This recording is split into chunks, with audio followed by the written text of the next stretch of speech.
The village of Little Wimbrel, nestled between rolling hills dusted with the first snows of December, was as picturesque as any artist might hope to paint. Smoke curled lazily from the chimneys of timber-framed cottages, and the warm golden glow of lanterns reflected upon icy windows, giving the streets a scene almost too perfect to disturb. In the heart of the village, the parish church stood proudly, its spire cutting a sharp line into the grey winter sky.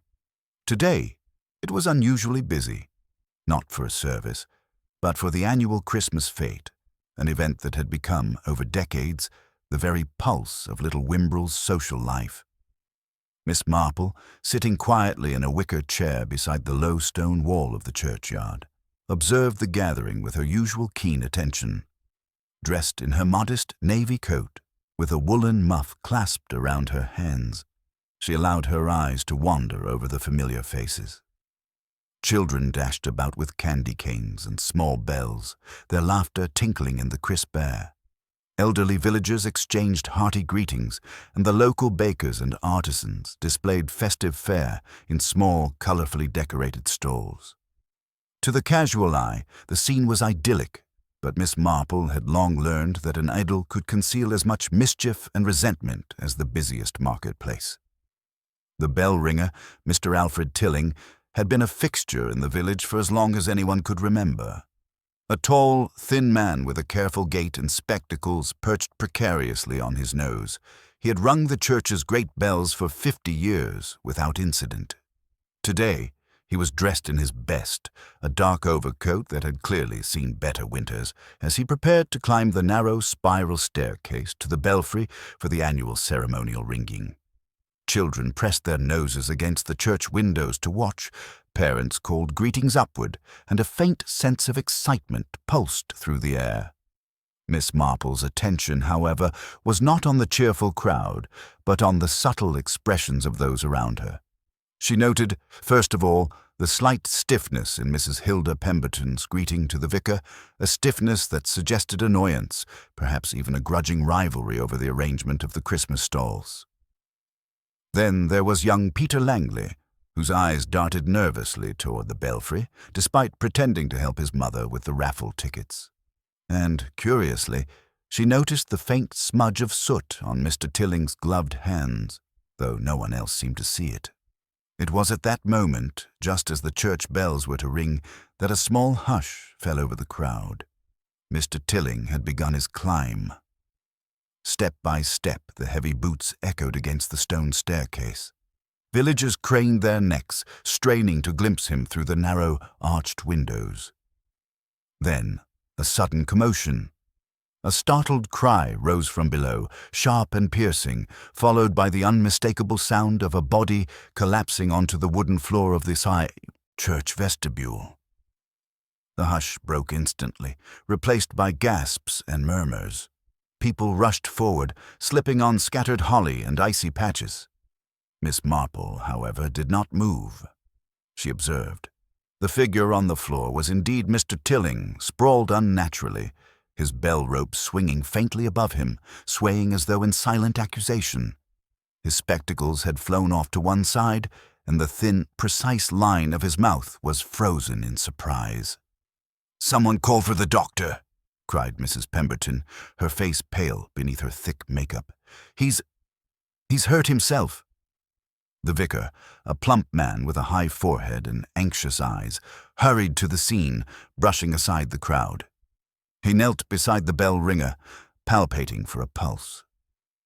"He's still breathing," he muttered, though his voice lacked conviction.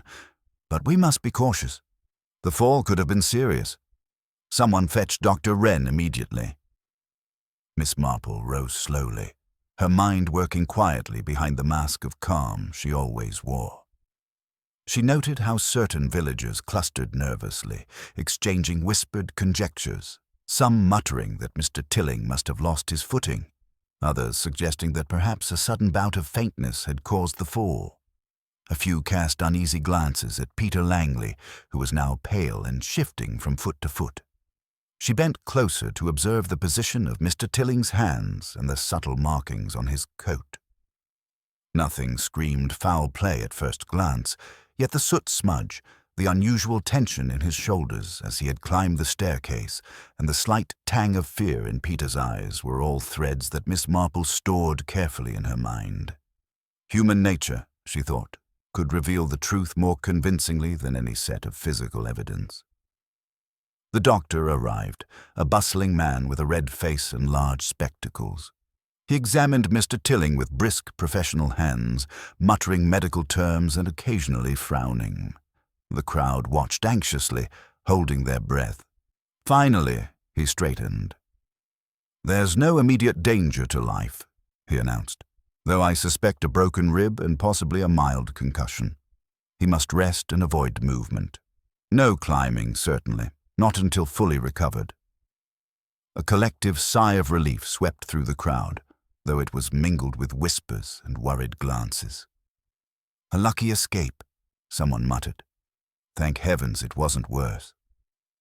Miss Marple, however, knew better. Lucky escapes, in her experience, were often only the calm before a storm. She looked around at the villagers, each lost in their private thoughts and subtle deceptions, and quietly made a mental note of their positions, their reactions, and their hidden tensions. Something had caused that fall, not accident nor mere misstep. But what? That was the question she intended to answer. The bells, now silent, hung still above the church, their deep iron voices uncalled for. And in that quiet pause, a sense of unease settled over little Wimbrel, subtle but unmistakable. Christmas had come as it always did, with its carols, its joy, and now, its first shadow. ChatGPT said, "Here's Section 2 of the Bellringer's Last Christmas." A Miss Marple mystery. Exactly 1,000 words. Section 2. The Village Reacts. The news of Mr. Tilling's fall spread through Little Wimbrel with the efficiency of wildfire, carried on breathless footsteps, anxious whispers, and the occasional exaggerated flourish of imagination.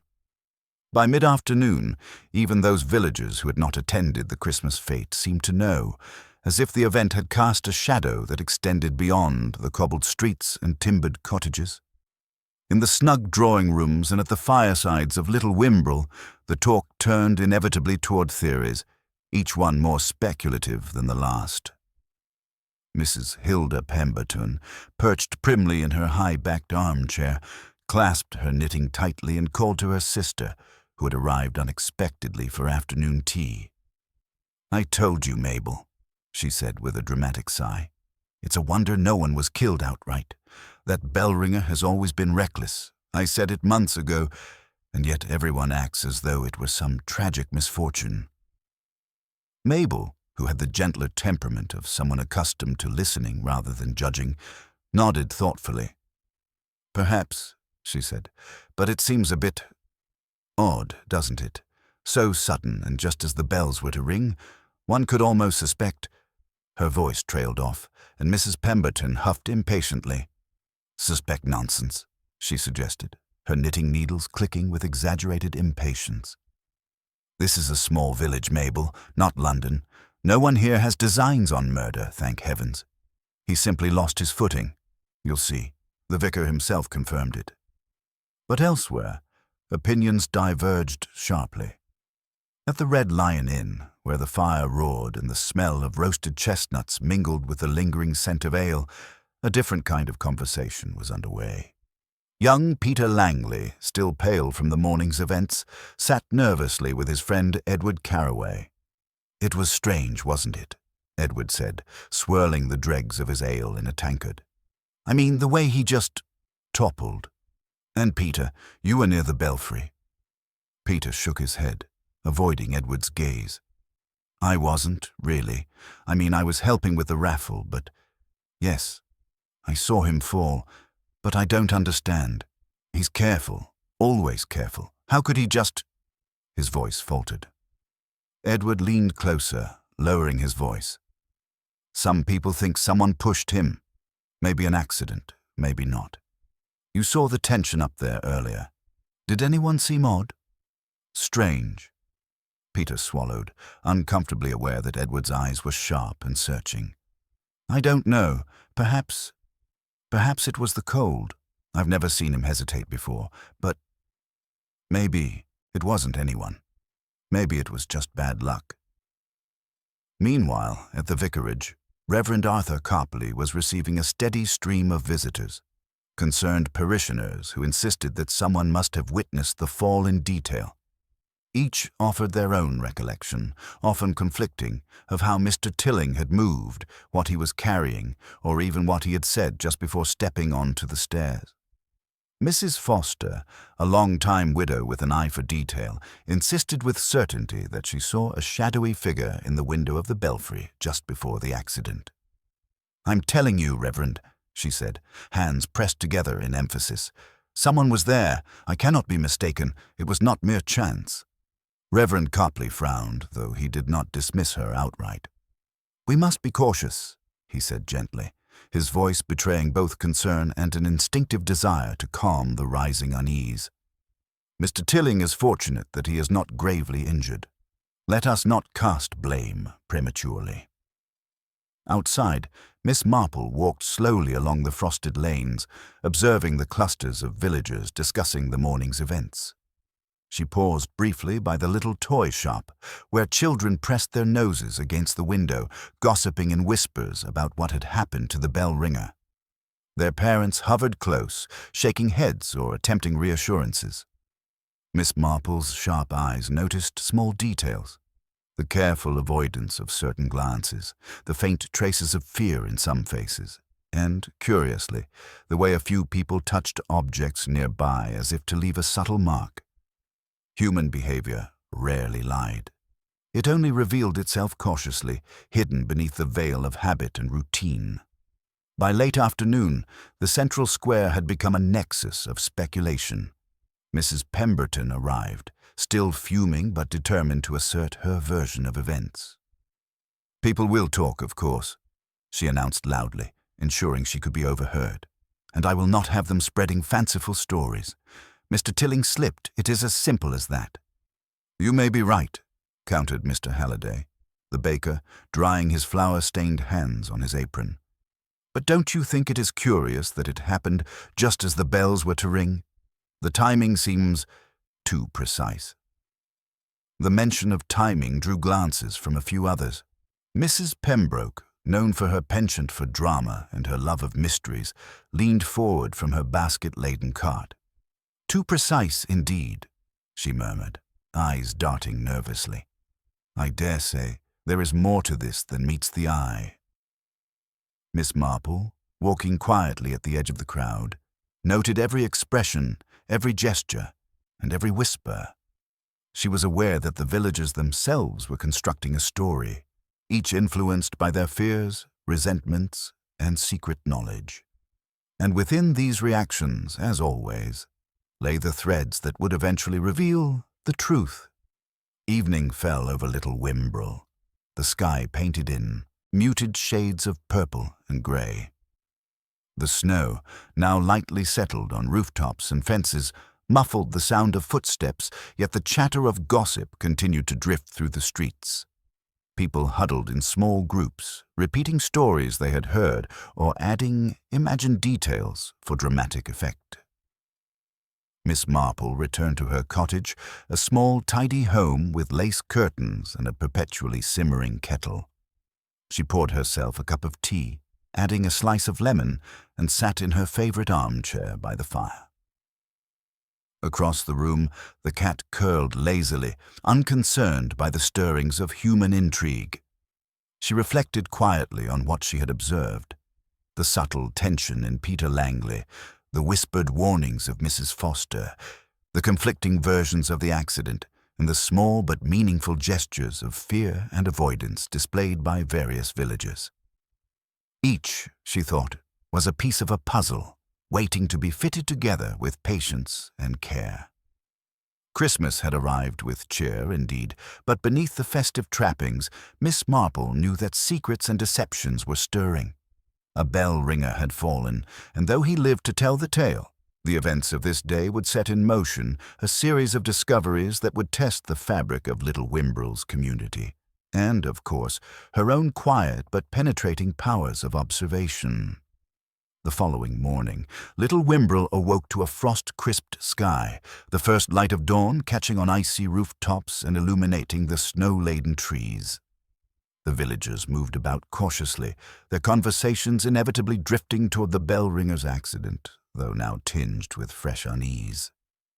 Mr. Tilling had spent the night under Dr. Wren's careful supervision, and while reports indicated no lasting danger, the morning gossip suggested that the incident was far from a simple misfortune. Miss Marple, dressed in her usual modest attire, stepped out into the brisk air, muffled scarf around her neck and hands, tucked into woolen gloves. Her plan was to make her customary rounds, greeting acquaintances with casual cheer while observing the subtle rhythms of the village. She never made a point of investigation obvious.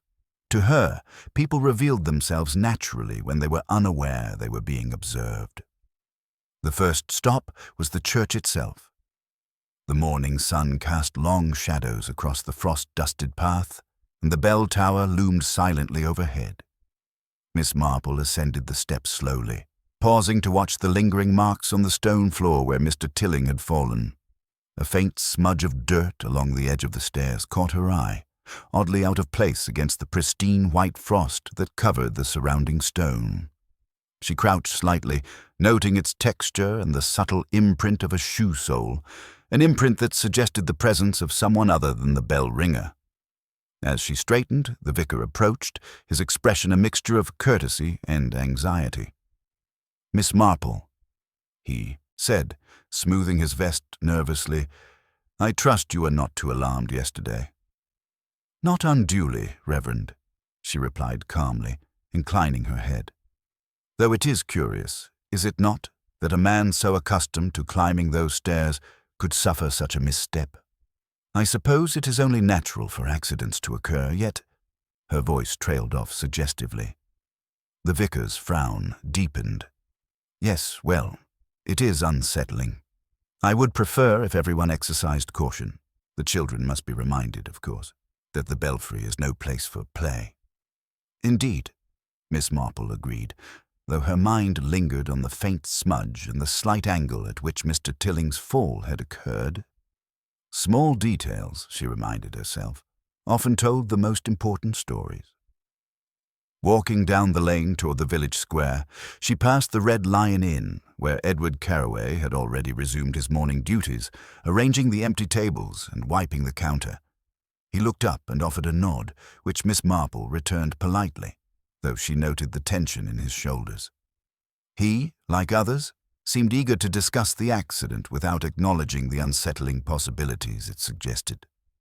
Miss Marple's next stop was the Langley household. Peter had been nervous yesterday, and she wished to observe him in a more private setting.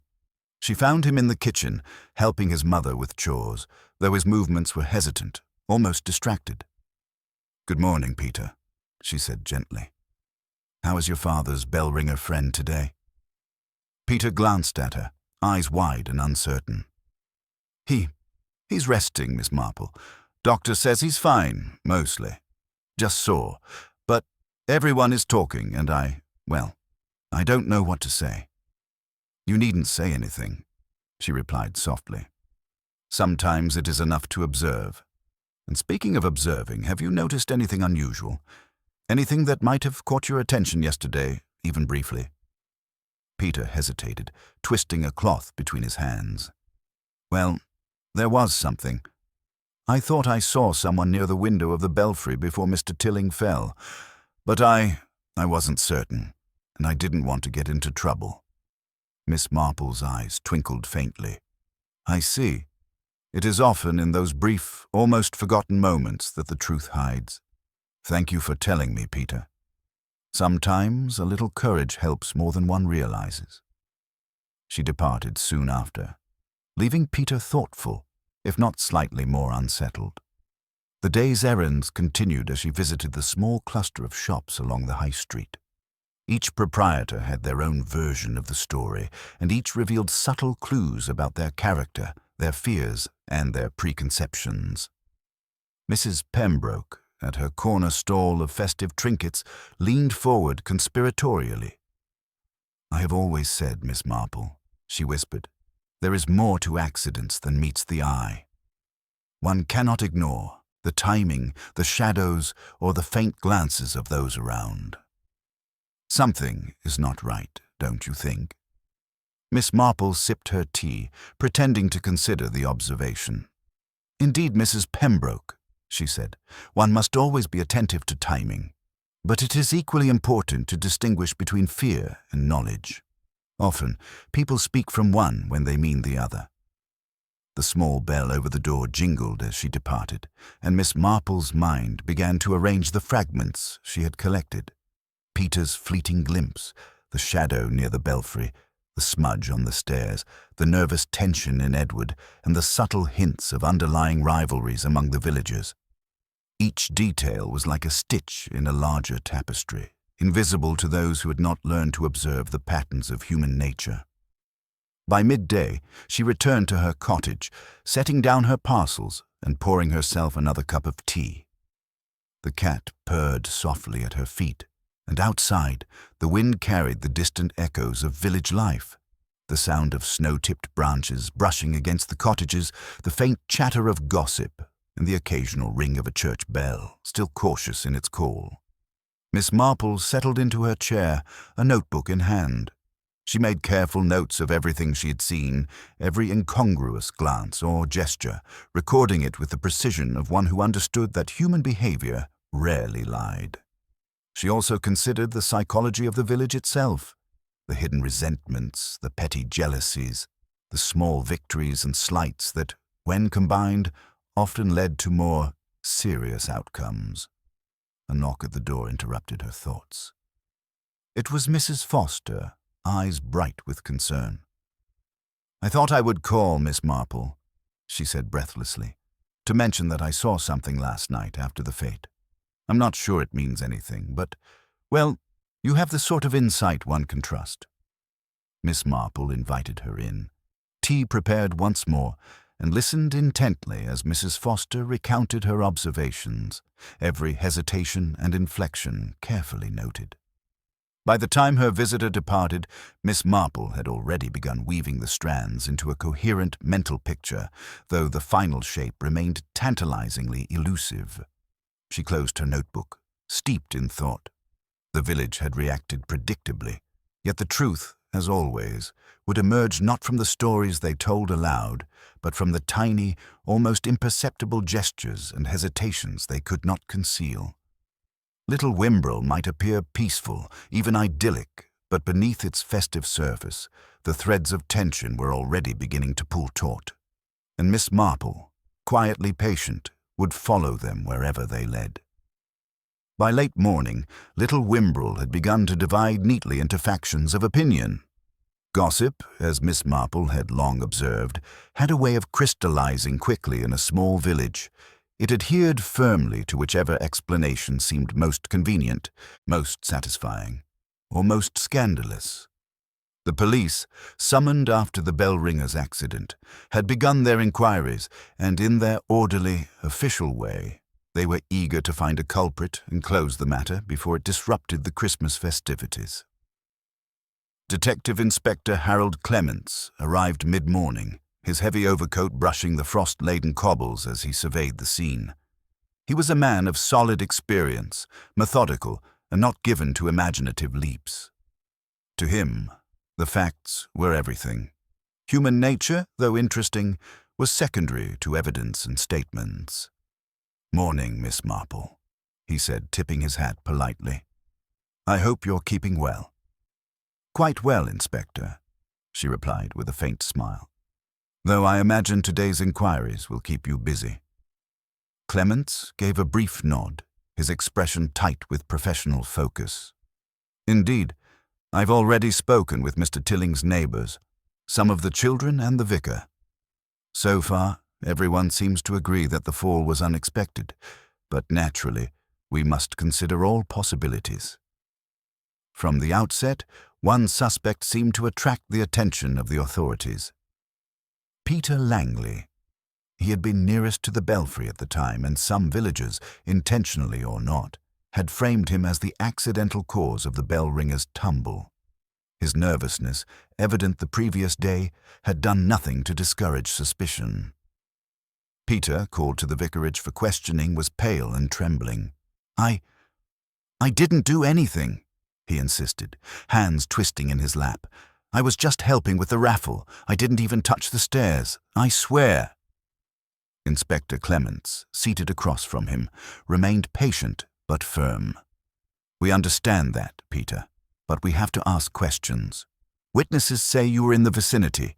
We simply need to be thorough." Miss Marple, who had been invited to sit quietly nearby, listened without interruption. She noted Peter's defensive posture, the rapid blinking and the careful avoidance of eye contact. None of it was unusual for a frightened child, and yet, she observed, there was nothing in his behavior to suggest guilt. He feared being blamed, an entirely human reaction, but did not carry the shadow of deception that often accompanied wrongdoing. Outside, the villagers gathered in hushed clusters, speculating. Mrs. Pemberton, ever eager to assert her authority, declared loudly that Peter was far too young and timid to be capable of any real mischief. "He may have been careless, perhaps," she allowed, "but accidents happen. Let us not rush to judgment." Conversely, Edward Carraway whispered among his friends, recounting every subtle movement he had observed the day before. "It's odd," he said, eyes darting toward the vicarage window. "The boy was close, and the bell ringer fell. I don't know what happened, but something doesn't feel right. Even Reverend Copley, torn between his duty to the law and his compassion for his parishioners, found it difficult to navigate the rising tension." He spoke quietly to Miss Marple, his hands clasped nervously. "I confess I am uneasy," he admitted. "Peter is a good boy, yet, well, appearances are not always kind. The inspector seems inclined to consider him a person of interest." Miss Marple nodded slowly. "Appearances can be deceptive, Reverend. It is always worth looking beyond them." She chose not to elaborate, allowing her words to settle like a soft echo rather than a direct argument.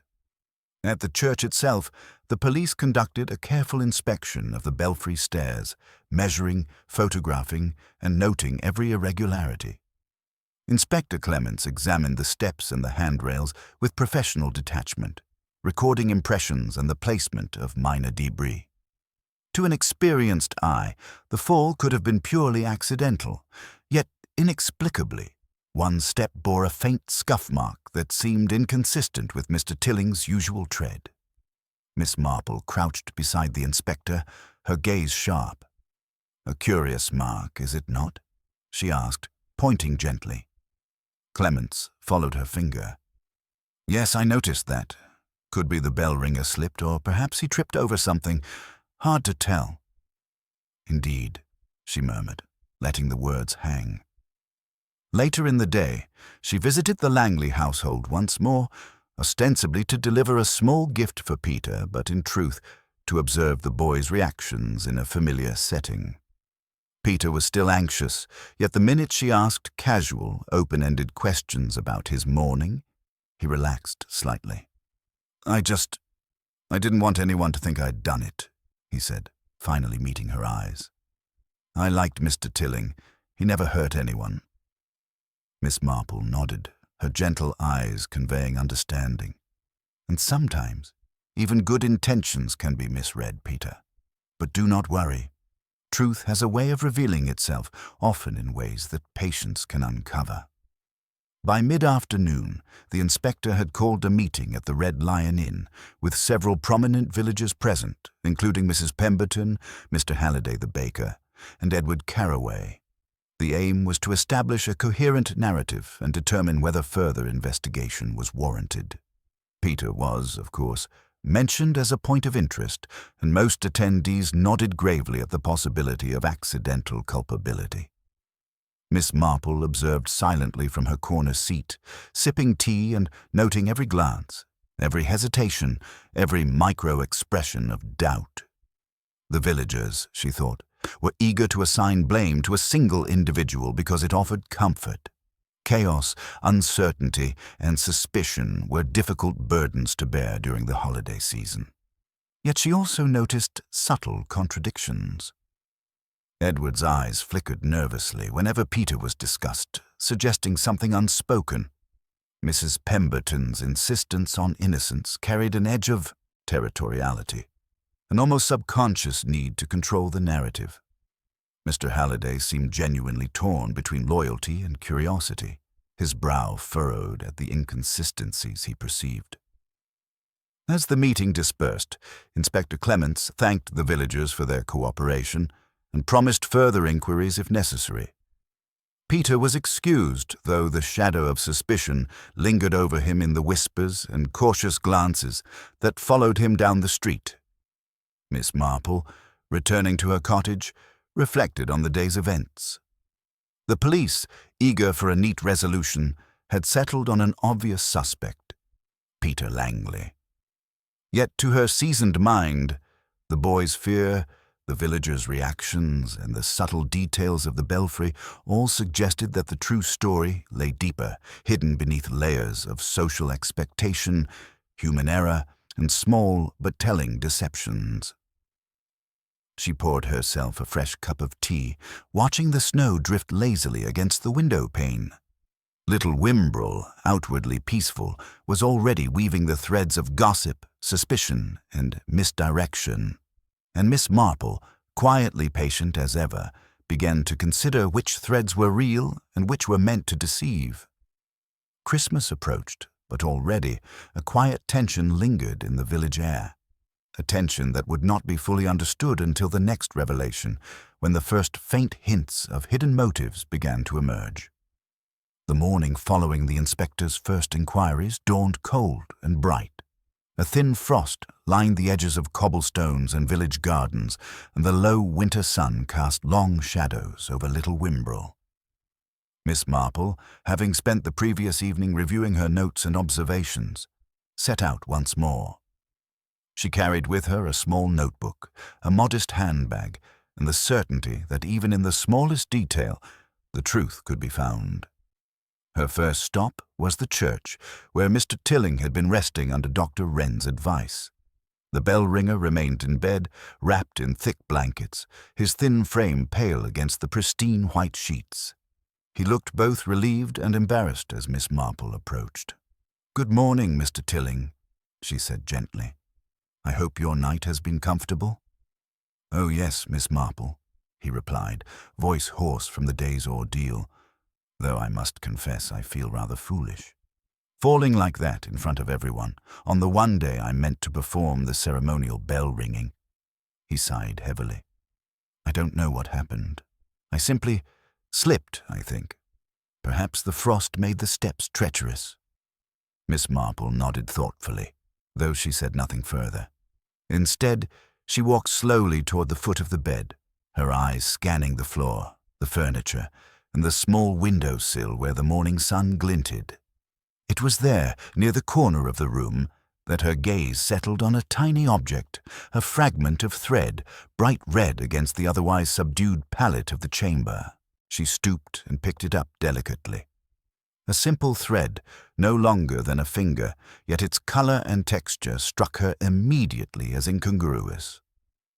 Mr. Tilling's clothing was muted, dark grays and blues, with nothing remotely resembling this crimson hue.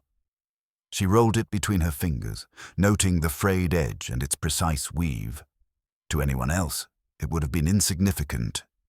To Miss Marple, it was a whisper of evidence, quietly demanding attention.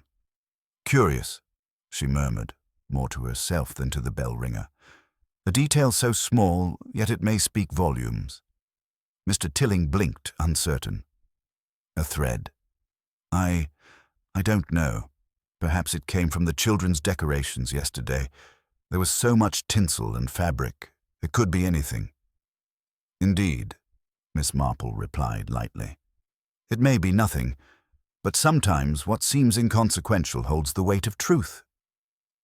After a polite departure, Miss Marple made her way through the village, pausing by each house to exchange greetings while observing carefully. She noted the faint trace of footmarks in the frost outside several cottages, the hurried arrangement of doors and windows, and the subtle, almost imperceptible expressions of villagers who had been near the church during the incident. At the Red Lion Inn, she stopped for a brief moment. Edward Carraway was arranging glasses behind the bar, his movements precise but slightly tense. Miss Marple offered a warm smile. "Good morning, Edward. I trust the day finds you well." "Yes, thank you, Miss Marple," he said, though his eyes flickered toward the door several times as if expecting someone. "You seem preoccupied," she said softly, drawing no undue attention. "Is something troubling you?" Edward hesitated, then shook his head. "Oh, nothing of importance. Just thinking about yesterday, I suppose. People are quick to assign blame even when they do not know the full story." Miss Marple's gaze drifted to the floor, noting the subtle smudge near the doorframe, a mark of someone passing hastily, brushing against the edge as if in a moment of anxiety. Her mind filed away the observation.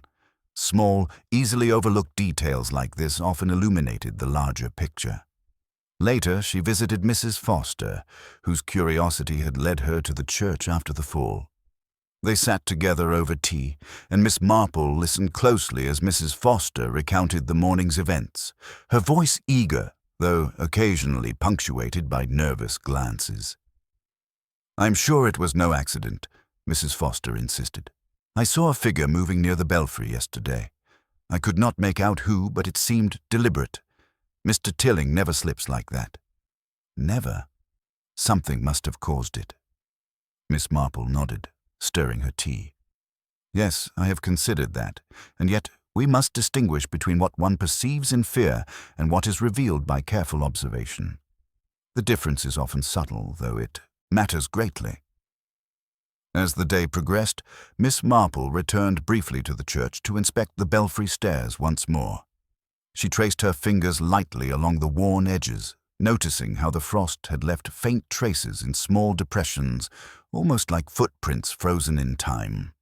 And there, nearly concealed in the corner of one step, was another fragment of red thread, identical in texture to the one she had found in Mr. Tilling's room. Her mind worked rapidly, connecting these fragments with what she had observed in the village. Two small threads, almost invisible, yet in a place that spoke of proximity and movement. Someone had brushed against the Bellringer, intentionally or not, leaving behind a tiny, telltale signature. Returning to her cottage, Miss Marple laid the two fragments side by side on her writing table, examining them under the lamplight. They were identical, in weave, color, and fraying, and she considered the possibility that they had come from a single garment. But whose? And what had prompted their presence near the stairs and in the room? She recalled the subtle movements of Edward Carraway, the hurried glances of others in the churchyard, and the nervous avoidance of Peter Langley. None of these observations alone suggested guilt, but combined with the threads, they hinted at a concealed action, an unnoticed contact, a momentary brush that might have caused the fall. Miss Marple leaned back in her chair, a quiet smile tugging at the corners of her mouth. A hidden clue, seemingly trivial, had revealed itself to her patient eye. The red thread was a small key, a delicate thread in the tapestry of human behavior that she alone could interpret. It promised to unlock secrets that others could not yet perceive, and in her mind, she already began to imagine the pattern it would form when viewed in full. Outside, the wind carried the distant echo of church bells, silent for now, yet heavy with suggestion. Little Wimbrel, outwardly serene, held its secrets closely. But Miss Marple, gently persistent, had found the first fragment of truth. And she understood that even the smallest clue, unnoticed by all others, could guide her toward the resolution that would come, in its own time, as inevitable as the Christmas morning sun rising over the village rooftops. By the evening of the same day, the village of Little Wimbrel was cloaked in a soft, almost deceptive quiet. Snow had settled further over rooftops and hedges, giving the streets a serene, postcard-perfect appearance. Yet beneath this calm, tensions simmered, and Miss Marple knew that the seemingly ordinary villagers were carrying with them hidden resentments, old grievances, and motives that would remain invisible to any casual observer. Miss Marple's first visit was to the Pemberton residence, where Mrs. Hilda Pemberton had insisted upon sharing her thoughts about the Bellringer's accident. The sitting room was warm and fragrant with the scent of freshly baked mince pies. But beneath the cheerful decor, Miss Marple sensed a subtle undertone of rivalry. "You see, Miss Marple," Mrs. Pemberton began, placing her hands firmly on her lap, "it is all terribly inconvenient. The fete could have gone off perfectly, but now—" She trailed off, eyes narrowing. "I suppose one cannot expect such things to happen without complication. Though I must admit, it is strange that accidents always occur at the most inopportune times." Miss Marple inclined her head, noting the careful choice of words. "Inopportune, yes," she said softly. "Yet sometimes accidents reveal more than just the misfortune itself. They uncover tensions unnoticed until circumstance shines upon them." Mrs. Pemberton bristled slightly, though she did not challenge the comment directly. She returned to her knitting, but Miss Marple, watching the subtle twitch of her fingers, realized that this lady's interest in the affair extended beyond mere concern. Later, Miss Marple visited the Langley household. Peter, still shaken by the events of the morning, was more composed now, though a shadow lingered over his young face. His mother, Mrs. Langley, welcomed her with warmth, though there was a faint defensiveness in her tone. "It's terrible, Miss Marple," she said. "Peter has been so frightened, and yet people are whispering as though he caused it. I cannot understand why anyone would suspect a child of such a thing." Miss Marple nodded, choosing her words carefully. "It is often easier for people to believe in the guilt of someone small or vulnerable than to acknowledge more subtle motives among adults. Yet the truth is rarely so simple." Peter, eager to help, offered what he remembered from the fete. "I saw Edward near the belfry, just before Mr. Tilling fell," he said quietly. He seemed nervous, but I don't know if I wasn't sure of anything." Miss Marple's eyes flickered, noting the hesitation, the careful phrasing. She filed it away. Even the most innocuous remark could hint at a deeper reality when combined with other observations. By mid-afternoon, she returned to the churchyard, where villagers had begun to gather once more. Conversations had grown more animated, and subtle confrontations were beginning to surface. Mrs. Foster, known for her sharp eye and eagerness for detail, cornered Edward Carraway near the church gates.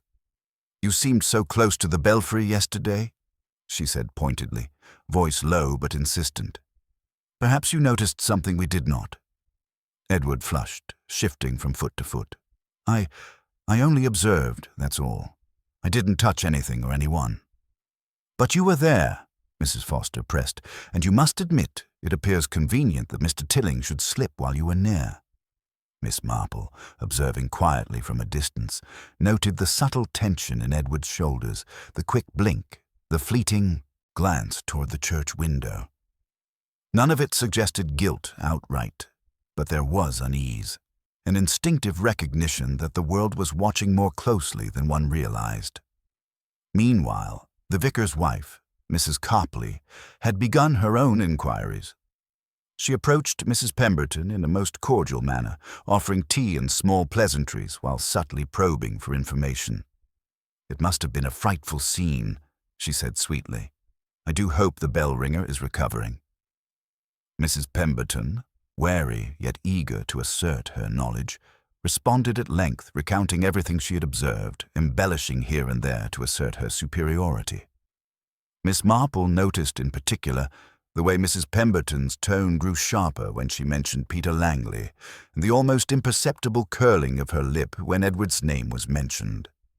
Hidden rivalries, carefully concealed beneath a veneer of civility, were emerging. Even the children gathered near the toy stall in the square were exchanging their own versions of events. Innocent as their chatter seemed, Miss Marple knew that children's perceptions often captured truths adults overlooked. Tiny gestures, who stepped aside, who watched silently, who clutched another's sleeve, could reveal relationships and tensions unnoticed by grown-ups. As the afternoon wore on, Miss Marple wandered to the small stream at the edge of the village, where she often walked to think. She considered each encounter, each subtle exchange, and each nervous glance. The picture forming in her mind was complex. Jealousy, rivalry, and old grudges simmered beneath the polite surfaces of the villagers.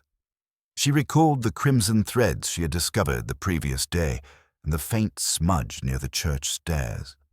In combination with these observations, she began to sense a pattern of small manipulations, almost imperceptible, that might have contributed to Mr. Tilling's fall. Some interactions were entirely innocent. Others carried hints of underlying tension. Yet the connections, delicate and hidden, could explain much once properly aligned. Returning to her cottage as dusk fell, Miss Marple took note of the shadows lengthening over the village rooftops. Inside, the warmth of the fire and the quiet companionship of her cat offered a stark contrast to the subtle turbulence outside. She considered each confrontation, every secret revealed, and the myriad small gestures that hinted at more than the eye could immediately perceive. A knock at her door interrupted her thoughts. It was Mrs. Foster once again, breathless and excited. "Miss Marple, you must hear this," she said. "I've spoken to someone who saw Mr. Tilling near the belfry the day before the fete. He appeared agitated, almost distracted, and yet no one noticed until yesterday."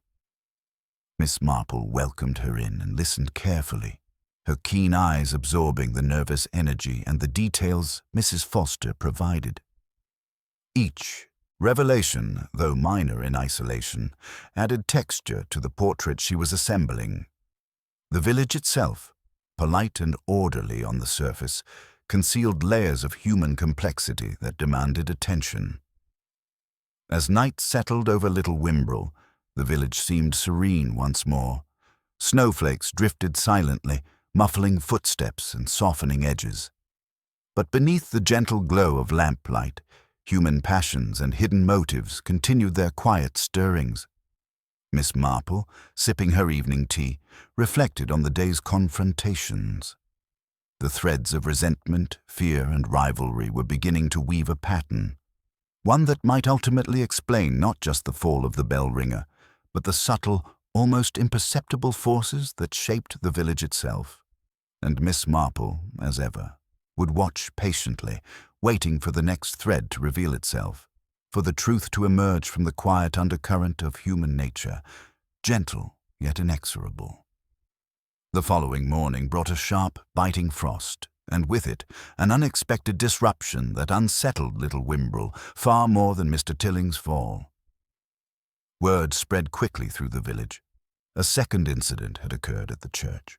A small fire had broken out in the vestry, smouldering among the holiday decorations and threatening to damage valuable papers and vestments. Though quickly extinguished by the vicar and a few alert villagers, the event stirred panic and suspicion in equal measure. Miss Marple, upon hearing the news, wrapped herself in her navy coat and scarf and made her way to the church. The smell of faint smoke lingered in the air, and charred edges of holly and garland were still visible where flames had briefly danced. Children peered through the windows, their wide eyes reflecting fascination more than fear, while adults exchanged anxious glances and whispered speculation. Inspector Clements had already arrived, clipboard in hand, his brow furrowed in a mixture of professional concern and frustration. "Another accident so soon after the Bellringer's fall?" he muttered aloud. "It strains credulity." Miss Marple approached him gently. "Perhaps, Inspector," she said softly, "or perhaps it reveals a pattern not immediately apparent. One must always consider what repeated incidents might suggest about underlying causes, rather than dismissing them as coincidence." Clements regarded her skeptically, but allowed her observation to stand unchallenged. "I suppose so," he said, though he glanced nervously at the smoldering decorations. "It does raise questions, though. Whoever or whatever caused this had the potential for more serious consequences." Meanwhile, villagers gathered outside, their chatter rising in intensity. Mrs. Pemberton, in particular, seemed outraged at the disruption. "First the fall, now this," she exclaimed. "It is unseemly, scandalous even. Someone must be responsible, I tell you. Accidents do not happen twice in such a fashion."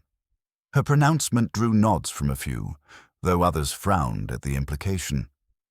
Edward Carraway, standing near the entrance to the vestry, appeared uneasy, shifting from foot to foot as he watched the charred remains of garlands.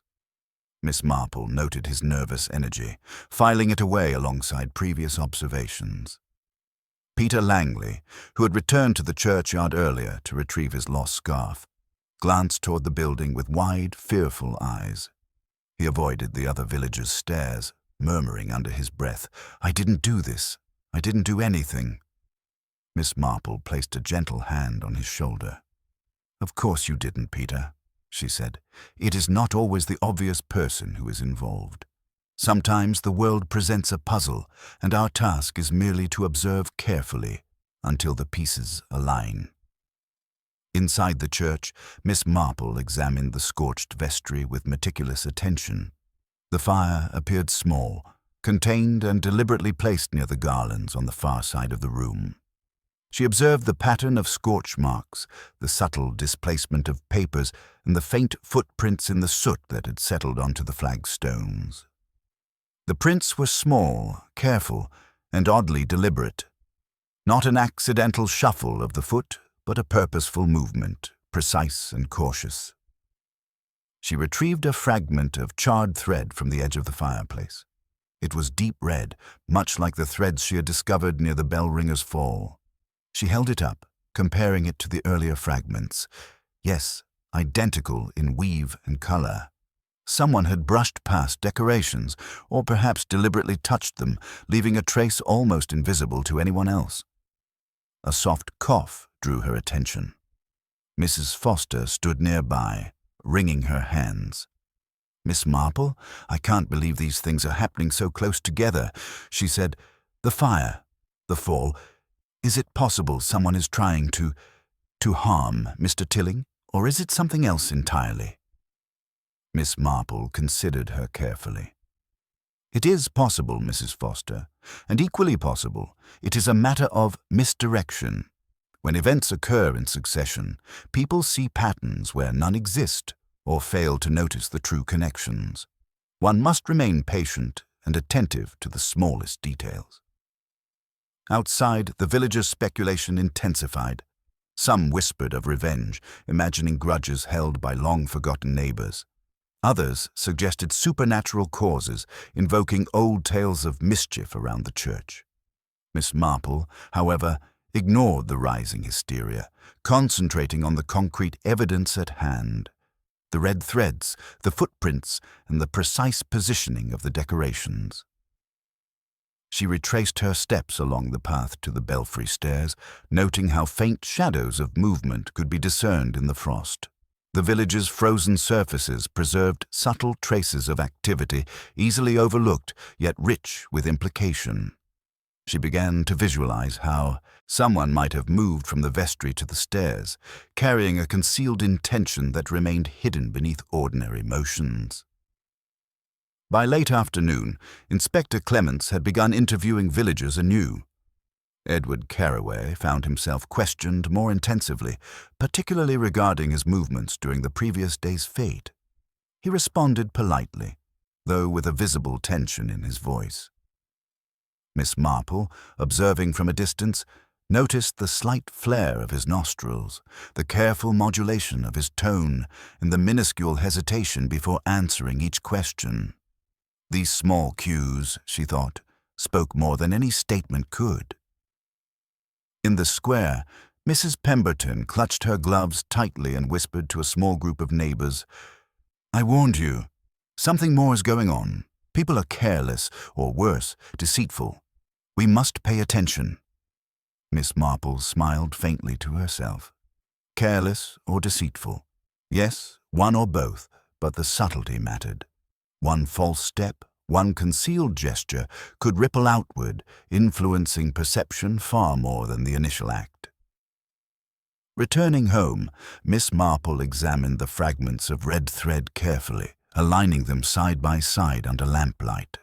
Their identical nature, combined with their presence at both the Bellringer's fall and the vestry fire, suggested a continuity of action. The same person, moving deliberately, leaving traces of intent invisible to casual observers. Her mind considered the villagers' interactions, each hidden motive and petty rivalry now illuminated under the light of these new developments. The fall of the Bellringer was no longer an isolated accident. The vestry fire provided a disturbing echo, a reinforcement that the apparent randomness of events concealed deliberate orchestration.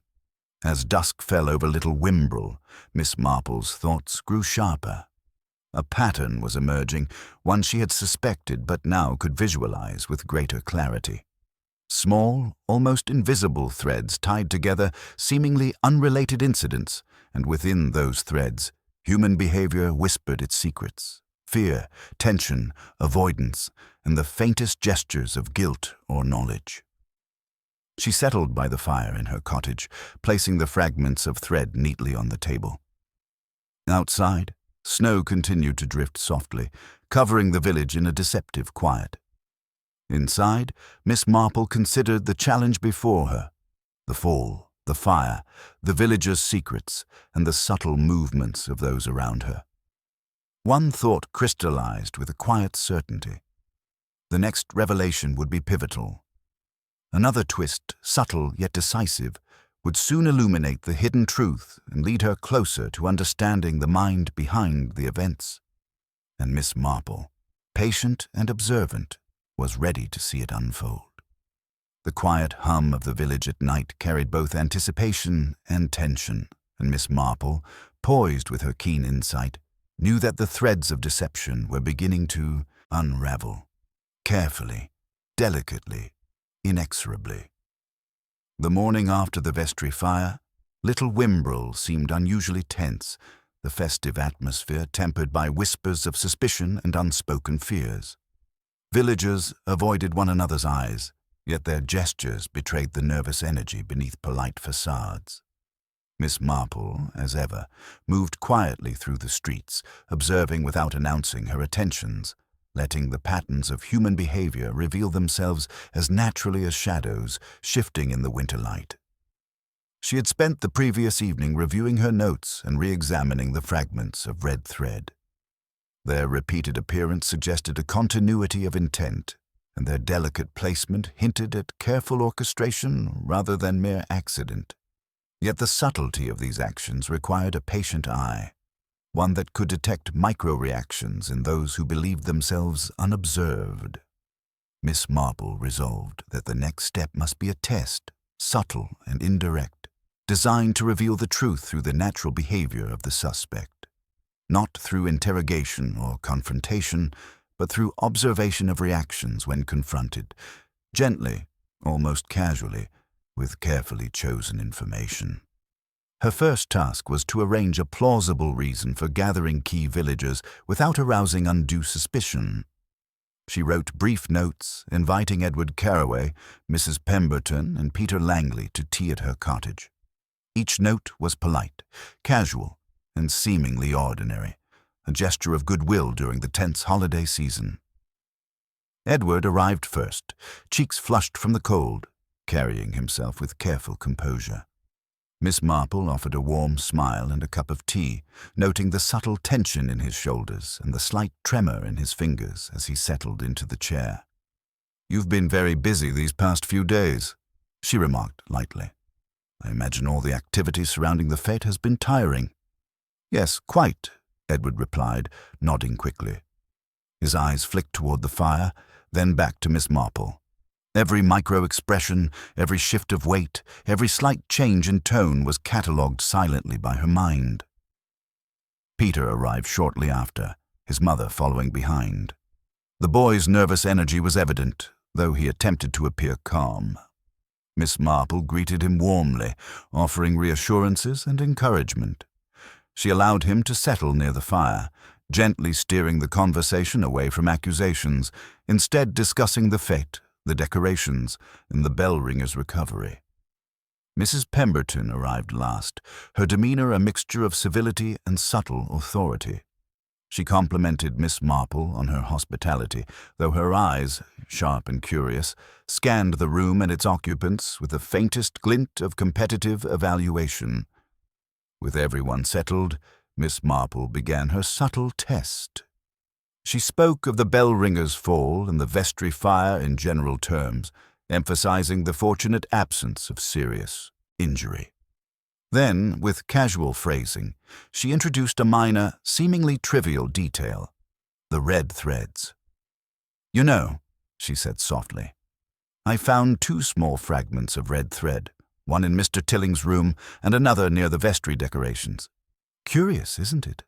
I wonder how they came to be there, though I'm sure it was nothing significant." A nearly imperceptible tension rippled across the room.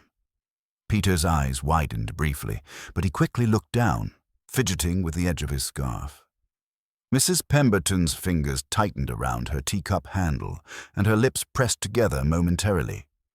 Edward, however, displayed a reaction that Miss Marple had been expecting: a subtle, rapid blink, followed by a brief flush and a tightening of the jaw. The response, though small, was significant. It was not fear of discovery, nor anxiety over gossip. It was the precise, involuntary reaction of someone who recognized the clue and its implications. Miss Marple noted it carefully, letting the moment settle without further comment. She shifted the conversation lightly, discussing the festive preparations, local gossip, and minor village grievances. All the while, she observed micro-gestures, Edward's restless hand movements, the occasional glance toward the door, the faint hesitation before speaking. Each observation was like a brushstroke, contributing to the emerging portrait of intent and awareness. At length, she introduced another small element, again phrased casually: "It is remarkable, isn't it, how sometimes an accident or a small incident reveals more than one expects. A simple misstep, a misplaced decoration. Yet if one looks closely, the truth often lies in these tiny details." Edward stiffened slightly, his fingers curling around the teacup in a way that suggested both tension and concealment. Peter and Mrs. Pemberton appeared attentive but unalarmed. Their responses lacked the involuntary markers of guilt. Miss Marple's eyes, sharp and discerning, captured every nuance, cataloguing each subtle signal in her mind. The tea continued, and Miss Marple allowed pauses in the conversation, during which she observed body language and facial expressions with precision. Edward's attempts at composure were meticulous, yet he could not mask the fleeting signs of recognition and unease. He shifted position repeatedly, adjusted his sleeve, and avoided direct eye contact during certain topics. Finally, Miss Marple posed a hypothetical question, framed as an innocent musing. Suppose someone wanted to create a series of accidents, nothing overt, nothing violent, but enough to unsettle a household. How easy do you think it would be for someone unnoticed, moving quietly, leaving no evidence but perhaps a thread, a trace, a mark? Edward's hand trembled slightly as he set down his teacup. I suppose anyone could if they were careful," he said, voice tight, betraying the mental calculation behind his words. Miss Marple, with an almost imperceptible nod, allowed the observation to settle. She had watched carefully, noticed the precise reactions, and compared them against her knowledge of human behavior. The final test had been conducted subtly and without confrontation, revealing a tension that confirmed her suspicions. When the tea concluded, Miss Marple escorted her guests to the door with gentle politeness. Each departed, leaving her alone with her cat and the quiet warmth of her cottage. Outside, the snow continued to drift softly, muffling footsteps and smoothing the outlines of rooftops. Yet within the village, subtle anxieties persisted, and Miss Marple knew that the threads of deception were almost ready to be fully unraveled. She sat by the fire, her fingers lightly tracing the edge of the red thread fragments she had collected. The day's observations confirmed her careful deductions. One person had moved deliberately, creating incidents that seemed accidental, leaving traces to observe human reaction. The final test had revealed the crucial evidence, not in words, not in confessions, but in the involuntary gestures, micro-expressions, and subtle hesitations that no conscious effort could fully disguise. Miss Marple leaned back in her chair, smiling faintly. The true pattern was now visible, faint yet unmistakable.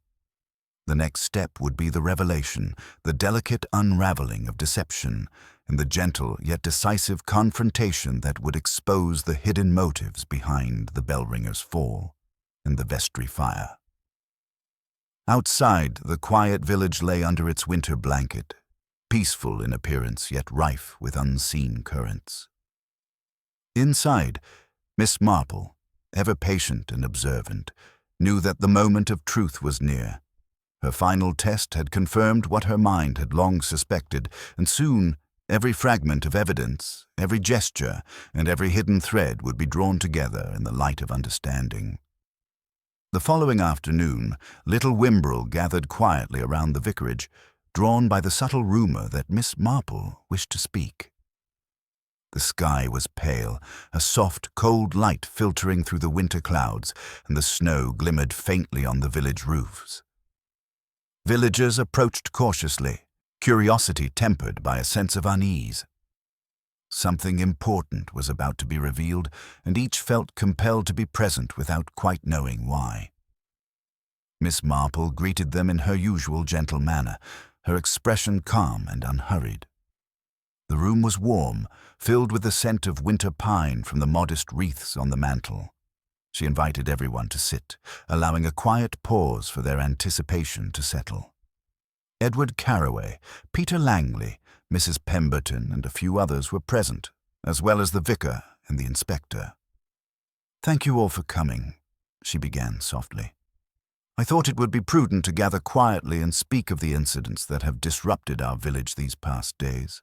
I assure you, no one is in danger, but understanding what occurred is essential for our peace of mind." She paused, allowing her words to settle.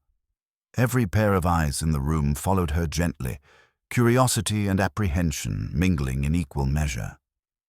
"Let us begin," she continued, "with the fall of Mr. Tilling from the belfry. Many have speculated about causes, attributing it to accident, misfortune, or, perhaps, someone's interference. Yet, as with all things, the smallest details often illuminate the truth."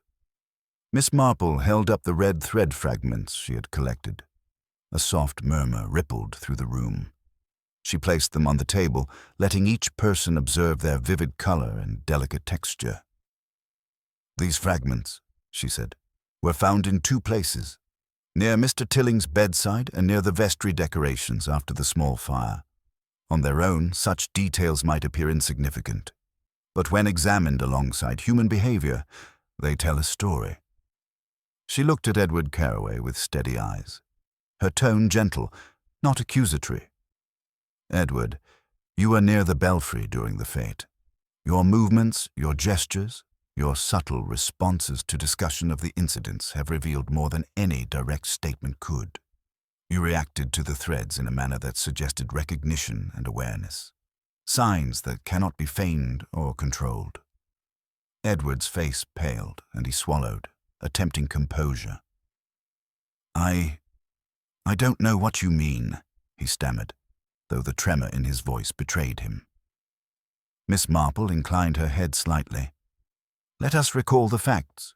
Mr. Tilling's fall occurred under circumstances that appeared ordinary, yet the steps bore a faint mark inconsistent with his usual tread. The vestry fire was carefully placed near decorations, leaving only minor damage but sufficient alarm. In both cases, a trace, this red thread, was left behind. Her voice remained calm, measured. These are not random occurrences. They are connected by subtle, deliberate action, executed to appear accidental, yet leaving small signatures visible only to the observant. The room grew silent, save for the quiet ticking of the vicar's clock. Even Peter Langley, pale and anxious, seemed transfixed by Miss Marple's narrative, sensing the inevitable conclusion. "Edward," she continued, "your role in both events is clear through observation of micro-reactions, body language, and unconscious gestures. You did not act out of cruelty, I believe, but out of a desire to unsettle and assert control. Perhaps you wish to distract attention from certain failures or embarrass others under the guise of misfortune. Yet, in so doing, you revealed the very truth you sought to conceal." Edward shifted uncomfortably in his seat, eyes downcast. His hands, which had been fidgeting subtly throughout the gathering, now lay still, as though the gentle force of Miss Marple's logic had weighed upon him.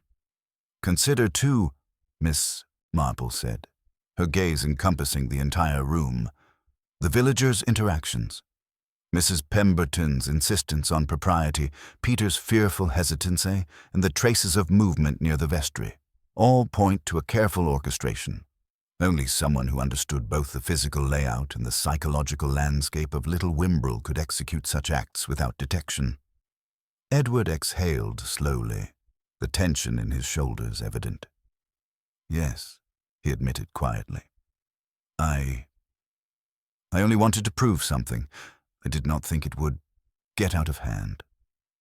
Miss Marple nodded gently, a small smile tugging at her lips. "Intentions are often more revealing than outcomes. What you sought to achieve, attention, control, perhaps even a demonstration of cleverness, was easily observed by someone who watches the subtleties of human behavior rather than overt acts." She turned her attention to the villagers. "What is remarkable and fortunate is that Mr. Tilling was unharmed. These incidents could have escalated, yet the events remained small, almost trivial, though psychologically potent. The lesson here, for all of us, is that even minor manipulations leave discernible traces, if one has the patience to notice them." Peter, still wide-eyed, spoke softly. "So, it was Edward?" Miss Marple inclined her head. "Yes, Peter. And though the methods were clever in their subtlety, they were not beyond observation. Human nature, especially in small communities, leaves fingerprints that science alone cannot detect. Awareness, careful attention, and patient observation have revealed the truth." Mrs. Pemberton, slightly flushed, murmured, "I suppose appearances can be deceiving." "Indeed," Miss Marple replied. "And it is a reminder that caution, consideration, and empathy are necessary when judging others. Edward, the incidents are now fully understood. I trust you will take care that no further disturbances occur, and that you reflect upon the effects of your actions." Edward nodded solemnly. The room relaxed slightly, the tension easing as understanding replaced confusion. Miss Marple allowed a brief pause, giving the villagers time to absorb the revelation and reflect on the subtle human dynamics at play. "Little Wimbrel may appear peaceful, especially under the quiet of snow and winter light," she continued, her voice soft but firm. "Yet beneath the surface, human motivations, emotions, and interactions weave a complex pattern. Our task, as neighbors and observers, is to recognize these patterns, act with kindness, and prevent misunderstandings before they escalate." The villagers murmured their agreement, the lesson settling gently among them. Peter's shoulders relaxed slightly, Mrs. Pemberton's expression softened, and even the vicar allowed himself a faint smile. Miss Marple concluded, "And so, the mystery is resolved. The threads of both the Bellringer's fall and the vestry fire have been traced, not merely in evidence, but in the subtle signs of human behavior. Let this Christmas remind us that observation, patience, and understanding reveal truths that might otherwise remain hidden." As she rose, the villagers, though still reflecting on recent events, seemed to carry a sense of closure. Outside, the snow glimmered against the muted winter sky. Inside, the warmth of the vicarage, the lingering scent of pine and tea, and the quiet order restored to the village provided a gentle counterpoint to the tension that had gripped the community for days. Miss Marple, content that the final truth had emerged, allowed herself a small smile. The puzzle was complete, and the village, for now, could return to its quiet rhythms, each person carrying a new awareness of human nature's subtle, revealing intricacies. The first morning after Miss Marple's revelation dawned crisp and clear over Little Wimbrel. Snow, undisturbed since the night before, blanketed the village in a serene, sparkling white. Chimneys puffed gentle clouds of smoke. The church steeple glimmered in the winter sun, and for the first time in days, the village exuded a calm that felt earned rather than imposed. Miss Marple, as was her habit, stepped quietly from her cottage, scarf neatly tucked, hat slightly tilted, and a small notebook tucked under her arm. She walked along the familiar streets, observing the subtle restoration of normalcy. Villagers were cautiously cheerful, engaging in tentative greetings, their voices still carrying a trace of the tension that had gripped them. Yet there was a new ease in their gestures, a small relaxation in postures that suggested understanding had replaced suspicion. The first stop was the church, where Mr. Tilling had returned to the belfry under the watchful eye of Dr. Wren. He moved carefully, each footfall deliberate, but there was a newfound confidence in his step. Miss Marple watched from the doorway as he ascended and rang a cautious peal. The sound, clear and bright, echoed across the village, a signal of continuity and resilience. "Good morning, Mr. Tilling," she said softly, stepping closer. "Ah, Miss Marple," he replied, smiling faintly. "I feel much restored, thanks to your patience and insight. I'm beginning to understand the intricacies of human nature, thanks to you." Miss Marple inclined her head modestly. "You have only observed closely and reflected, as any sensible person should. People are rarely as straightforward as they appear, but understanding them is the first step toward peace of mind." She lingered a few moments, enjoying the rhythmic swing of the bells, before making her way toward the Red Lion Inn. Inside, Edward Carraway was quietly tending to the few early patrons, his hands steady, his posture subdued but composed. The events of recent days had left their mark, yet Miss Marple sensed that reflection had begun. He glanced up at her entrance, offering a tentative nod, acknowledgement, and perhaps silent gratitude mingling in his expression. "The village recovers," she mused quietly, noting the subtle signs of restraint and thoughtfulness in Edward's demeanor. "Lessons are learned, even when unspoken." Outside, Peter Langley darted about, helping to clear the snow from the school path and greeting neighbors with a shy, careful smile. His mother watched from a window, relief and pride mingling in her expression. Little Wimbrel, she realized, had endured the tension and emerged stronger, albeit with a heightened awareness of human fragility. Miss Marple paused at the village square, where Mrs. Foster was chatting with the vicar's wife, both nodding in agreement over some minor domestic arrangement. The echoes of recent events had not been forgotten, yet the focus had shifted from suspicion to reflection. Miss Marple observed the small gestures, a hand on a shoulder, a softened tone, the deliberate avoidance of gossip and speculation. She recognized in these gestures the subtle acknowledgement of lessons learned, lessons about patience, observation, and the consequences of impulsive actions. She strolled slowly along the frozen stream that bordered the village, reflecting on the sequence of events. The Bellringer's fall, the vestry fire, the discovery of the red threads, the subtle clues embedded in human behavior, and the final revelation. Each event had been minor in isolation, yet together they formed a tapestry of human motives and concealed intentions. It was a reminder that even the smallest actions left traces, and that patience and observation were the keys to understanding.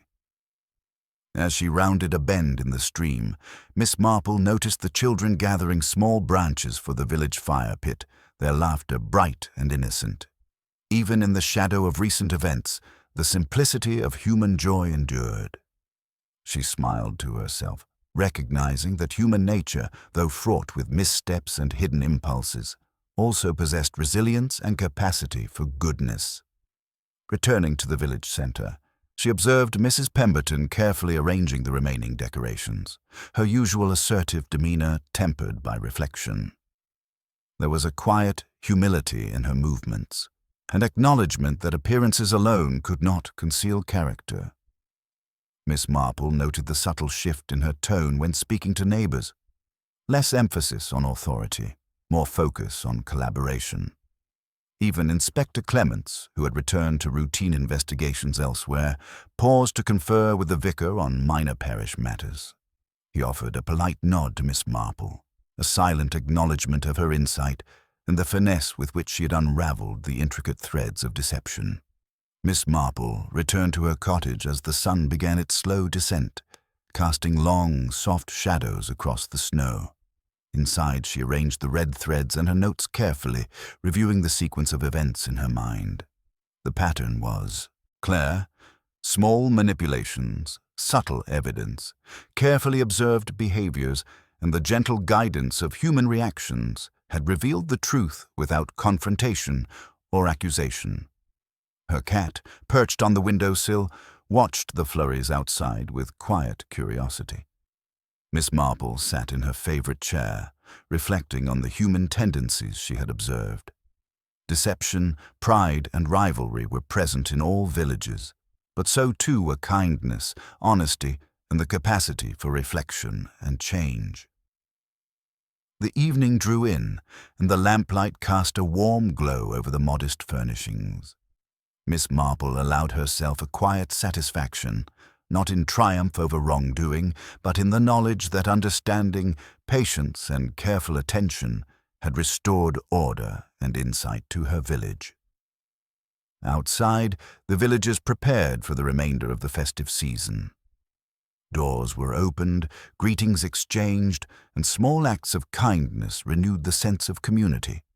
Conversations, now tempered by reflection, were more measured, and the subtle awareness of human complexity guided interactions.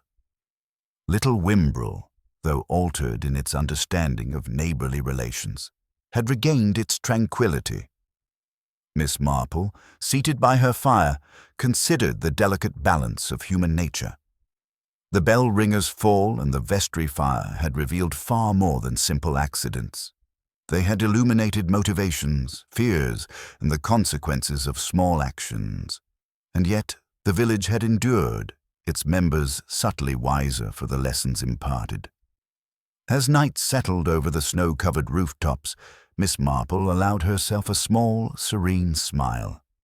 Little Wimbrel would sleep under the soft cover of winter, its peace restored, its citizens mindful of the lessons quietly imparted. And in her quiet cottage, the detective, observant and patient, reflected once more on the intricate, delicate, and endlessly fascinating patterns of human behavior. The village had returned to routine, but with a new awareness. Every gesture, every glance, every small action carried significance, and only those who observed carefully could discern the hidden threads woven through daily life. Miss Marple, ever patient, ever discerning, had done so with quiet grace, leaving little Wimbrel safer, wiser, and subtly transformed. The days following the resolution of the incidents in Little Wimbrel passed in a quiet, unhurried rhythm. The snow, once thick and pristine, had begun to melt slightly under the weak winter sun, leaving patches of frost and soft puddles that mirrored the sky. The village, though outwardly the same, carried an air of subtle change. People moved with cautious mindfulness, gestures tempered by the memory of recent events, and words spoken with an extra measure of consideration. Miss Marple, as always, maintained her usual routines. She rose with the morning light, brewed her tea, and settled by the window to observe the village. The market square, now cleared of snow and bustling with winter shoppers, displayed a cheerful, orderly scene. Villagers exchanged greetings and minor gossip, but there was no trace of the heightened suspicion that had previously tainted conversations. Even the children, whose curiosity had often added to minor disturbances, seemed tempered in their exuberance, though they laughed freely at harmless winter games. The Bellringer, Mr. Tilling, had returned fully to his duties. He moved with confidence, carefully ascending the belfry steps each day, his actions deliberate yet unhurried. The bell's clear, steady peals resonated throughout the village, a familiar and reassuring sound and a gentle reminder of continuity. Miss Marple observed him briefly, noting the careful attention with which he handled his responsibilities. It was not simply physical steadiness that had returned, but a quiet, reflective patience that spoke to the lessons of recent days. Edward Carraway had resumed his role within the village community, quietly repairing fences, assisting neighbors, and attending to small tasks that had once seemed trivial.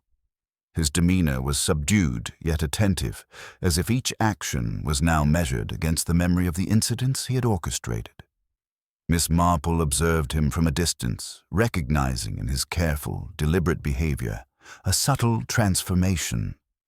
He had learned, through gentle guidance and the quiet weight of observation, the impact of hidden motives and small manipulations. Peter Langley, still shy and cautious, moved among the villagers with a newfound awareness. He greeted neighbors with polite, considered words, careful to watch expressions and body language before responding. Even the smallest gestures were noted, and he seemed to understand intuitively that the world was rarely as simple as it appeared. His mother, Mrs. Langley, stood quietly at the edge of the square, smiling with relief at the subtle maturity her son displayed.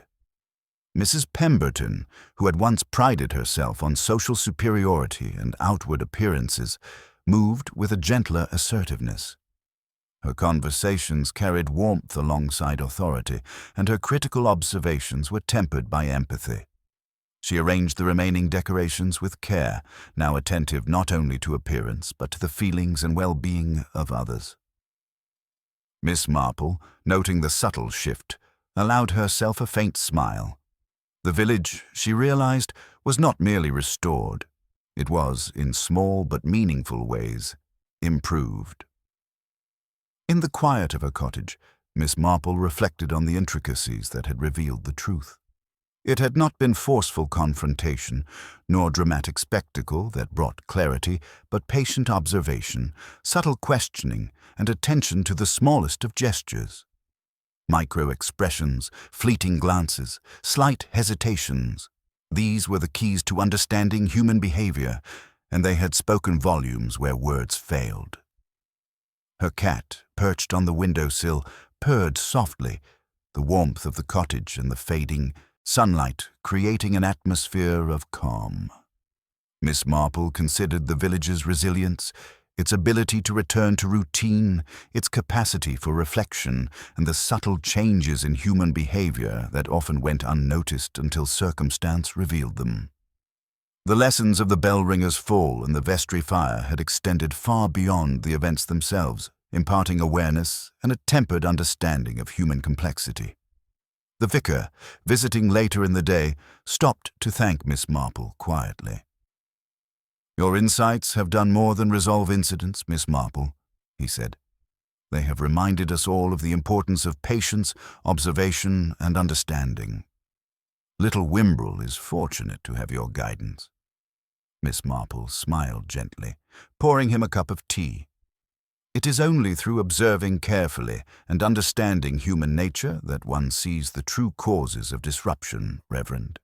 People often act in ways that appear inexplicable, but once one considers motivation, history, and circumstance, clarity emerges."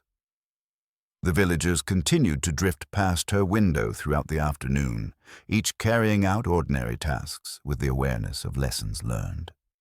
Children returned to sledding on the small hill behind the inn, but with caution and consideration. Shopkeepers arranged goods neatly, mindful of the recent tension. Even casual conversations carried a subtle attentiveness. Voices were moderated, laughter tempered with observation, gestures softened by reflection. Miss Marple, seated by the fire in the quiet of her cottage, reflected on the broader patterns of human nature. Greed, jealousy, and pride were always present, often hidden beneath the ordinary rhythms of daily life. Yet kindness, empathy, and honesty endured alongside them, waiting for recognition and careful attention. The incidents in Little Wimbrel had been minor, almost whimsical in their manifestation, yet they revealed profound truths. That even small manipulations leave traces, that human behavior cannot be concealed entirely, and that patience and observation are the most powerful tools in understanding others. As evening approached, the village lights twinkled in the soft snow, casting gentle reflections across frosted rooftops and glistening streets. Miss Marple set aside her notes and prepared a small supper, content with the knowledge that the community had regained stability. The Bellringer, the vestry, and the intricate interactions of the villagers had all been understood, reconciled, and placed within the context of careful observation and gentle guidance. Sipping her tea, she allowed a quiet smile. There was satisfaction in seeing a village quietly transformed by understanding, in knowing that human foibles had been revealed without shame, and that lessons of empathy and attentiveness had been imparted subtly but firmly. The warmth of her cottage, the soft glow of the fire, and the calm of the winter evening mirrored the restored harmony of Little Wimbrel itself. And as snow continued to drift softly against the window pane, Miss Marple reflected on the enduring truth she had observed countless times. That human nature, intricate and complex, always reveals itself to those who watch closely, patiently, and with gentle understanding. The village had returned to its quiet rhythm, yet with a newfound awareness, and Miss Marple, ever patient and discerning, knew that her work, though complete for now, was part of a larger, ongoing observation of life's subtle patterns. The bell's distant toll echoed across the village as dusk settled in, and Miss Marple, content in the quiet, thoughtful observation of the world, allowed herself a final reflection. Little Wimbrel would move forward, its residents mindful of the lessons quietly learned, and she, in her modest cottage, would continue to watch, to reflect, and to understand the endless, delicate patterns of human nature. The winter evening deepened, the snow glinting in the soft glow of lanterns and lamplight. Little Wimbrel, though forever touched by recent events, had regained its peace. Miss Marple, serene and contemplative, knew that this balance between human fallibility and enduring kindness was the true essence of understanding life and of resolving the quiet, complex mysteries that lay hidden beneath everyday appearances. The evening after Christmas Eve arrived with a quiet serenity that seemed almost tangible. Little Wimbrel, nestled under a soft blanket of snow, glowed warmly under lamplight spilling from cottage windows. Smoke spiraled lazily from chimneys, and the occasional bell of the village church punctuated the stillness. For once, the village breathed freely, untroubled by suspicion, tension, or the whispers that had marked the past days. Miss Marple's cottage, snug and modest, reflected the peace she had quietly helped restore. A small fire crackled cheerfully in the hearth, and the scent of baked apples and cinnamon lingered in the air. She sat in her familiar armchair, a cup of steaming tea in one hand and a plate of mince pies within reach. Her cat purred softly from its perch on the window-sill, observing the snowflakes as they fell gently onto the frost-laden garden. The events of the past week weighed lightly on her mind, not as burdens, but as puzzles resolved. The Bellringer's fall, the vestry fire, Edward Carraway's subtle manipulations, they were now all neatly woven into the intricate tapestry of human behavior that Miss Marple had so carefully unraveled. It had been a challenge, one that required patience, observation, and gentle discernment, yet the resolution left her with a quiet satisfaction. The village had learned, adapted, and regained its equilibrium. A knock at the door drew her attention. She rose and opened it to find Peter Langley, cheeks flushed from the cold, holding a small bundle. "Miss Marple," he said shyly, "Mother and we wanted you to have this. It's just a small token, really. For helping, for everything." She smiled warmly, accepting the package. "Thank you, Peter. That is very thoughtful of you. But the real gift has been seeing how the village has healed and the kindness you and your mother have shown one another." Peter's eyes brightened and he nodded quickly. "Yes, we've learned a lot. From you, Miss Marple." After he departed, she unwrapped the gift, a small, intricately carved wooden bell, polished to a deep amber sheen. It was simple, yet elegant, a reminder of both the festive season and the recent incidents. Miss Marple set it carefully on her mantel, a symbol of resilience, understanding, and the quiet lessons hidden in the humblest of objects. Settling back by the fire, she reflected on Edward Carraway. The young man, though misguided in his attempts to manipulate events, had learned from his errors. Subtle guidance and observation had redirected his energies, and she hoped that he would continue to channel his cleverness toward constructive ends. The village, after all, thrived not merely on good fortune, but on the careful balance of insight, restraint, and empathy that Miss Marple had observed and gently encouraged. Outside, the village streets glimmered under snow, footprints of early walkers now partially covered by the light drift of fresh flakes. Neighbors spoke quietly as they passed, exchanging small pleasantries, acknowledging one another's presence with a mindfulness born of recent events. Even the most ordinary interactions carried the weight of awareness, a reflection of subtle lessons learned in the aftermath of the incidents. The Bellringer, Mr. Tilling, had resumed his work entirely. He was visible through the church window, ascending the belfry with careful steps. Each movement was deliberate and cautious, yet there was no tension in his posture, only the quiet assurance of someone who had learned the value of patience and attentiveness. Miss Marple observed him with mild amusement, noting that the rhythm of the bell's peal now seemed to harmonize perfectly with the restored tranquility of the village. As the afternoon waned, Mrs. Pemberton visited, her arms laden with freshly baked treats. She entered with her usual air of propriety, softened by genuine warmth. "Miss Marple," she said, placing the basket on the table, "I thought you might enjoy some small refreshments. It seems a shame to let the season pass without a proper cup of tea." Miss Marple accepted them graciously, pouring tea for her guest. "Thank you, Mrs. Pemberton. Your thoughtfulness is most welcome. The village has endured a small storm, and I believe it is now ready to enjoy a quieter, more reflective season." They sat together, sipping tea and discussing minor village matters, though their conversation was light and easy, unburdened by speculation or suspicion.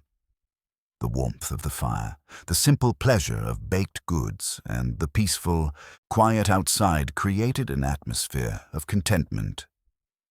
As twilight descended, Miss Marple gazed from her window at the snow-covered rooftops, the flickering lamplight casting gentle shadows along the streets.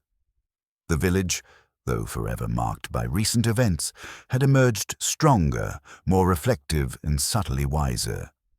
Conflicts had been resolved, mistakes acknowledged, and human foibles laid bare, but all within the protective embrace of understanding and gentle observation. Her thoughts drifted to the nature of the events themselves. Human beings, she mused, were complex, often contradictory creatures. Pride, envy, and misjudgment existed alongside kindness, generosity, and the capacity for growth. The incidents in Little Wimbrel had highlighted this truth, revealing the delicate balance between intention and consequence, and demonstrating that even small actions could ripple outward in ways unseen until carefully examined. Miss Marple allowed herself a small, contented sigh. She took up her notebook and penned a few final notes on the red threads and micro-observations, though not for anyone's benefit other than her own. It was a record of human nature, a testament to the subtle patterns that guided behavior and a quiet acknowledgement of the lessons learned in her little corner of the world. The bell above the church chimed faintly as evening deepened, a gentle, measured sound that seemed to echo through both the streets and her thoughts. Little Wimbrel, illuminated by the soft glow of lanterns and candles, appeared serene and unchanged, but Miss Marple knew otherwise. The village carried with it a newfound mindfulness, a respect for observation and reflection, and a gentle awareness of the intricacies of human nature. Her cat leapt lightly onto her lap, settling with a soft purr. Miss Marple stroked its fur absently, feeling the quiet satisfaction that accompanies a challenge resolved through patience and understanding rather than confrontation. The warmth of the fire, the lingering scent of the season, and the tranquil hush of the village outside combined into a moment of profound, quiet contentment. Finally, she rose, setting her cup aside, and glanced once more at the wooden bell upon the mantel. It glimmered softly, a symbol not only of the holiday season, but of the intricate, delicate patterns she had discerned, understood, and gently untangled. The village, restored and subtly transformed, would carry the lessons forward, while she, ever patient and observant, would remain ready for the next puzzle, the next human intricacy, waiting quietly in the corner of Little Wimbrel. As night fell fully, the stars above glimmered cold and bright, reflecting upon the snow-dusted streets. Miss Marple, content, settled once more into her chair by the fire. Outside, the village slept peacefully, safe in the quiet knowledge that understanding and gentle attention could reveal truths that otherwise remained hidden. Inside, the detective reflected on the season, on human nature, and on the endless fascination of observing the subtle, delicate patterns that wove through daily life. Little Wimbrel, serene under the blanket of night and snow, had returned to its ordinary rhythm, but with a quiet awareness, an enduring lesson, and the soft presence of Miss Marple, who would always see, understand, and guide with gentle insight.